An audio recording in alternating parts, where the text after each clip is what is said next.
Well, it's supposed to be the most wonderful time of the year until it isn't.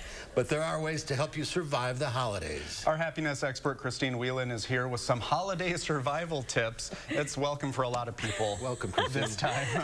Welcome. Happy Cyber Monday. Happy Cyber Monday. Leading to some of that holiday stress, probably. Indeed it is. Indeed it is. So at UW-Madison, I teach a class called Consuming Happiness, about how we try to buy happiness successfully and unsuccessfully. And the holiday season is the time where we really do try to do it, especially today.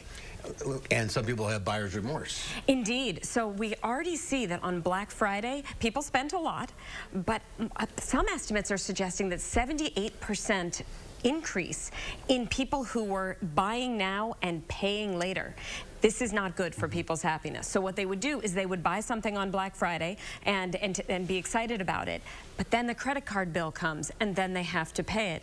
That leads to some really hurt insides as we get through the holidays. You have to probably balance the euphoria of buying something with what will this do to me later. Right. So research suggests that the best way to actually buy happiness is to do the opposite, to pay now, to take the pain up front, and then have the enjoyment down the line.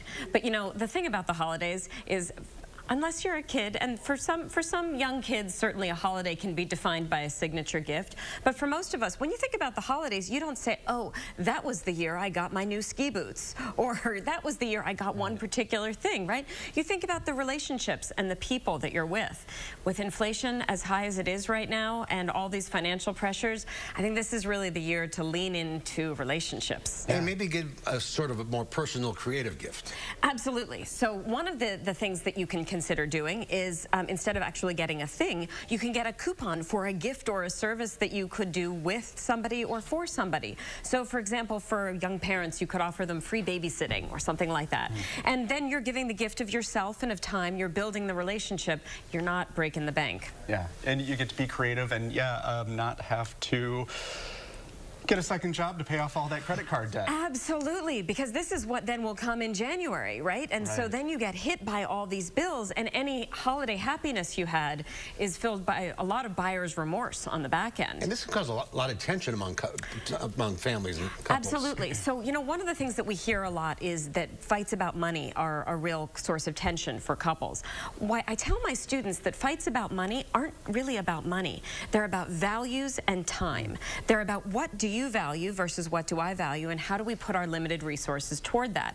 So if at the beginning of the holiday season you can talk about what our values are for this holiday season, then how can we invest our limited resources of time, energy, and money in keeping with our shared values so we don't have that sense of hurt feelings along the way. And is there any advice about saving for the next holiday season to get kind of a jump on everything, if possible? Yeah, I mean, listen, for those people who can do that, that's always good advice, to save and to have a nest egg. But for many Americans right now, just meeting the basic necessities are really a challenge.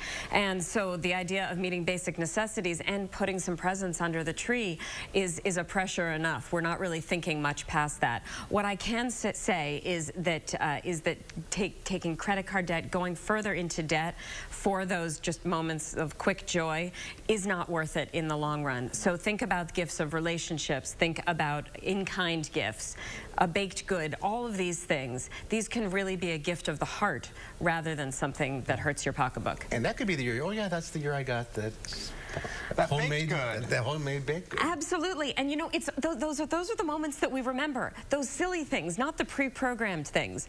Somebody calls it a sort of sideways glance at happiness. Good advice as usual. Happy holidays. Happy holidays. Don't spend so much money. We'll talk about that in January. All right. Thanks, Christine.